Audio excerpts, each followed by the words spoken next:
ওয়ালাইকুম, কেমন আছেন সবাই? আশা করি ভালো আছেন। আল্লাহর রহমতে আমি ভালো আছি। আজকে আমি আপনাদেরকে আরেকটি মাল্টি প্লাগ মেরামত করে দেখাবো।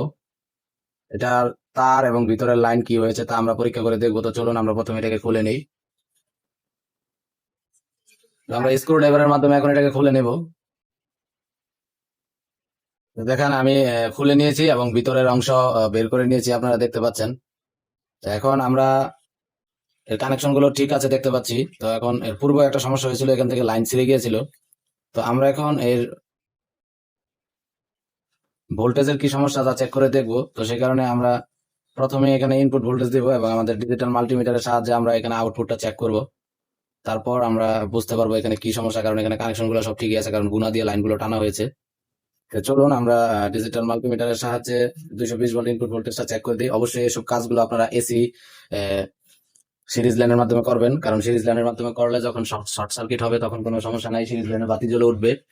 তো এখন কিন্তু আমি লাইনটা সিরিজ লাইনের ভিতরে দিয়ে দিচ্ছি, এই যে এটা আমার সিরিজ লাইন আপনারা দেখতে পাচ্ছেন। তো সিরিজ লাইনে এখন আমি কানেকশনটা দিয়ে দেওয়ার পর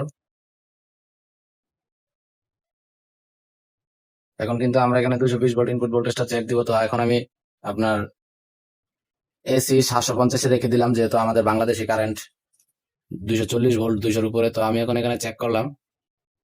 তো চেক করার পর আপনারা দেখতে পাচ্ছেন এখানে কোনো ভোল্টেজ আসতেছে না, তার মানে আমার তারে সমস্যা রয়েছে।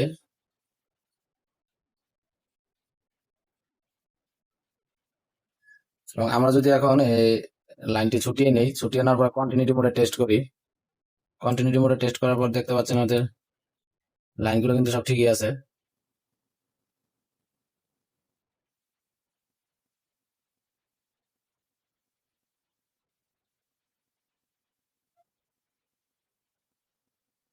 তো আমাদের লাইনগুলোতে কিন্তু কোনো প্রকার সমস্যা নেই।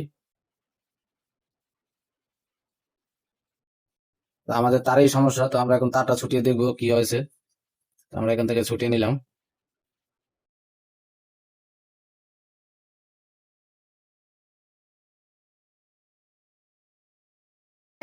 তো আমি এখন সিরিজ লাইন নিয়ে নিয়েছি। সিরিজ লাইন নেওয়ার পরে তো দেখতে পাচ্ছেন আমার সিরিজ লাইনের বাতি জ্বলতেছে এই দুইটা কানেকশন দেওয়ার পরে।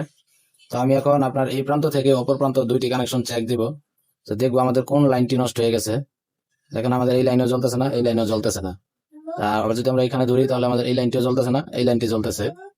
তার মানে আমাদের এই লাইনটা ঠিক আছে, কিন্তু আমাদের এই লাইনটা ঠিক নাই। তার মানে আমাদের তার নষ্ট হয়ে গেছে।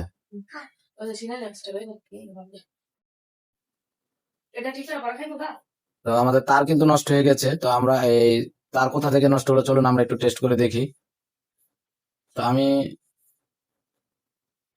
প্রথমে একটু এই লাইনের গোড়া থেকে কেটে নিচ্ছি, একটু মাঝারি আকারে কেটে নিচ্ছি, যাতে মাঝামাঝি আমার লাইনটা ভালো থাকলে আমি তারটা ব্যবহার করতে পারি। তো আমি এই তারগুলো বাদ দিলাম, এখন আমি এই তারগুলো নিচ্ছি।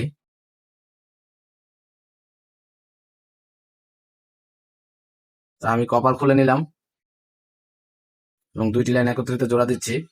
দেওয়ার পর আমি এখন সিরিজ লাইনে এই সকেটটা লাগিয়ে দিয়ে টেস্ট করব। যদি আমার সিরিজ লাইনের বাতি চলে তাহলে বুঝতে পারবো আমার তার এতটুকু ঠিক আছে। তো আমার সিরিজ লাইনের বাতি চলে নাই, তাহলে আমার লাইন এতটুকু তো ঠিক নাই। তো আমি আরো কিছু টুক তার কেটে ফেলে দিচ্ছি। আমি আবার একটু ছোট করে নিলাম এবং দুইটি লাইন একত্রিত করে নিলাম। এখন আমি সিরিজ লাইনে জয়েন করে দেখবো এটা ঠিক আছে কিনা।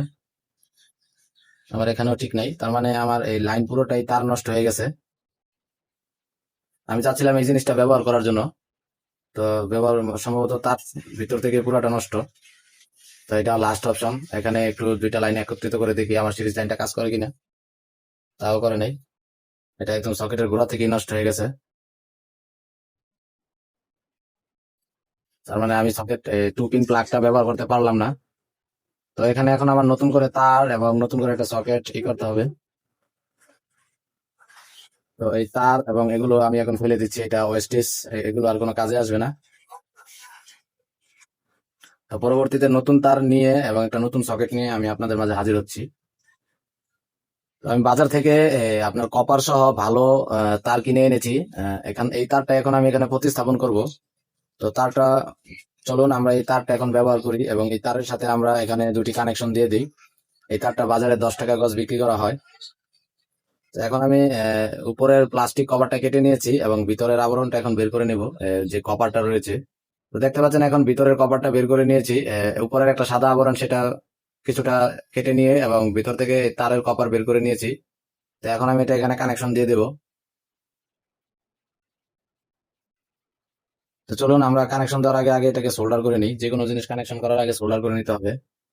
তো আমরা এখানে যে মাথাগুলো রয়েছে সেগুলোকে সোল্ডার করে নিলাম। পূর্বে থেকে তারগুলো সোল্ডার করে নিলে আপনার যে কোনো জায়গায় প্রতিস্থাপন করতে সহজ হয়। চলুন আমরা এখন এখানে বসিয়ে দিই।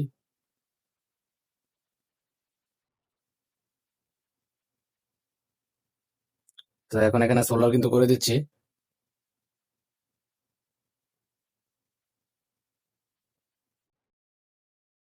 এসি বিদ্যুতে কোনো সময় নেগেটিভ পজিটিভ নেই। তো কানেকশন করে দেওয়ার পরে তো চলুন এখন আমরা 220 ভোল্ট ইনপুট ভোল্টেজ দিয়ে চেক করি। চেক করার জন্য কিন্তু আমাদের সকেট 2 পিন প্লাগ ব্যবহার করতে হবে। তো 2 পিন প্লাগ আমি দোকানে পাইনি, তো আপাতত আমি এখন টেস্ট করছি। তো আমি এখন আমার সিরিজ লাইনের সাথে এটা কানেকশন দিয়েছি, আবার এখানে সোল্ডার করে নিয়েছি এবং এখানে কানেকশন দিয়ে নিয়েছি। তো এখন আমি আপনাদেরকে ইনপুট ভোল্টেজ দিয়ে এবং ডিজিটাল মাল্টিমিটার দিয়ে চেক করে দেখাবো। তো আমাদের এখানে এখন পাওয়ার এসেছে। তো আমরা আমাদের ডিজিটাল মাল্টিমিটারটি 750 এসি ভোল্টের রেঞ্জে সিলেক্ট করে নিলাম। তো চলুন এখন আমরা এখানে আউটপুটটা মেপে দেখি কি অবস্থা। দেখতে পাচ্ছেন এখানে 236 ভোল্ট আসতেছে, তার মানে এখন আমাদের লাইন সম্পূর্ণ কমপ্লিট। কারণ পূর্বে এখানে কানেকশন আসেনি, তার খারাপ ছিল এবং 2 পিন প্লাগ খারাপ ছিল, তারগুলো ক্ষতিগ্রস্ত ছিল। এবং বাজারে এইসব সকেট বোর্ড গুলো খুবই নিম্নমানের তার দিয়ে তৈরি করা হয় কম দামে বিক্রি করার জন্য। তো আমি রিকমেন্ড করবো আপনারা সবসময় ভালো এবং শক্ত সকেট বোর্ড কেনার চেষ্টা করবেন। তো চলুন আমরা এখন উপরের কভারটা লাগিয়ে দিই। উপরের কভারটা লাগিয়ে দিয়ে আমরা কোনো ডিভাইস আউটপুট চালিয়ে দেখবো কি অবস্থা। তো চাইলে এখানে একটা ইন্ডিকেটর আমি বানিয়ে দিতে পারি। তো এটার জন্য আমাকে কোনো মজুরি দেওয়া হবে না, এটা এমনি ঠিক করে দিতে হবে। তো এখানে ইন্ডিকেটর লাইনটা তৈরি করে দিব পরবর্তীতে।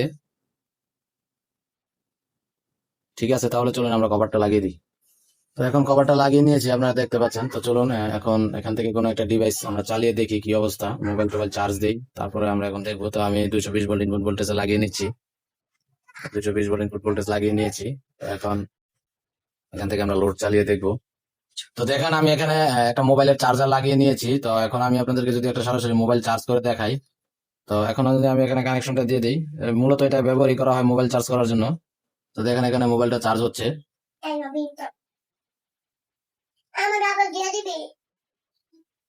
তো মোবাইল চার্জ হচ্ছে। এখন আমি যদি আমার এই যে সোল্ডারিং আয়রনটা দেখতে পাচ্ছেন, যে আমার এই সোল্ডারিং আয়রনটা, তো আমি যদি সোল্ডারিং আয়রনটা এখানে চার্জ দিতে চাই বা এখান থেকে চালাতে চাই, তো দেখুন আমার সোল্ডারিং আয়রনটাও চলতেছে। আমার সোল্ডারিং আয়রনও কিন্তু পাওয়ার এসেছে। সোল্ডারিং আয়রনের বাতিটা এখানে ডিটেক্ট করা যাচ্ছে না।